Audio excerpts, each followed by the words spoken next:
we have on the one hand the Muslim Brotherhood. There's mourning for the Muslim Brotherhood and the protesters that were swept out of the streets. On the other hand, you have triumphalism. You have a lot of celebration from, I suppose, secularists who don't like this. I mean, help us understand the fault lines here and whether this is all maybe headed toward a civil war.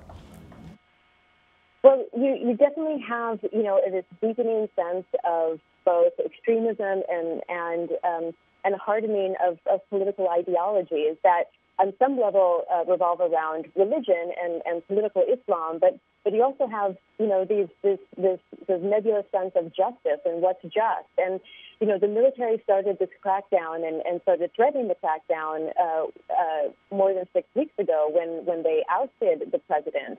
The supporters of the Muslim Brotherhood and the supporters of President Morsi, still continue to see him as the legitimate leader of the country. He was elected, after all, and the elections were the freest and the fairest in modern Egypt.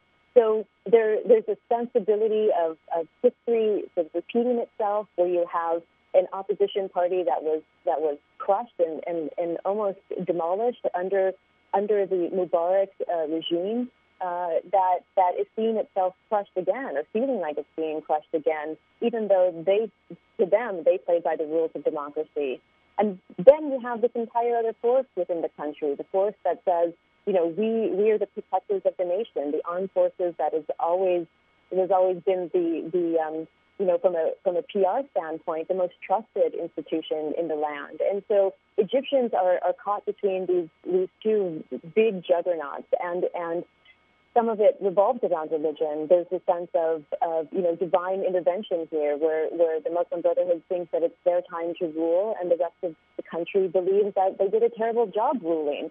So when you try to make sense of the political chaos that is underway here in Egypt, there's lots of wedge issues and lots of very, very strong images that stay with people. So the death toll and just trying to find the truth behind how many people were dead has become one of these touchstone issues, and it could lead to enough anger and enough frustration that we will see a simmering conflict for weeks to come. Okay, Margaret Coker in Cairo, thanks so much for joining us this morning.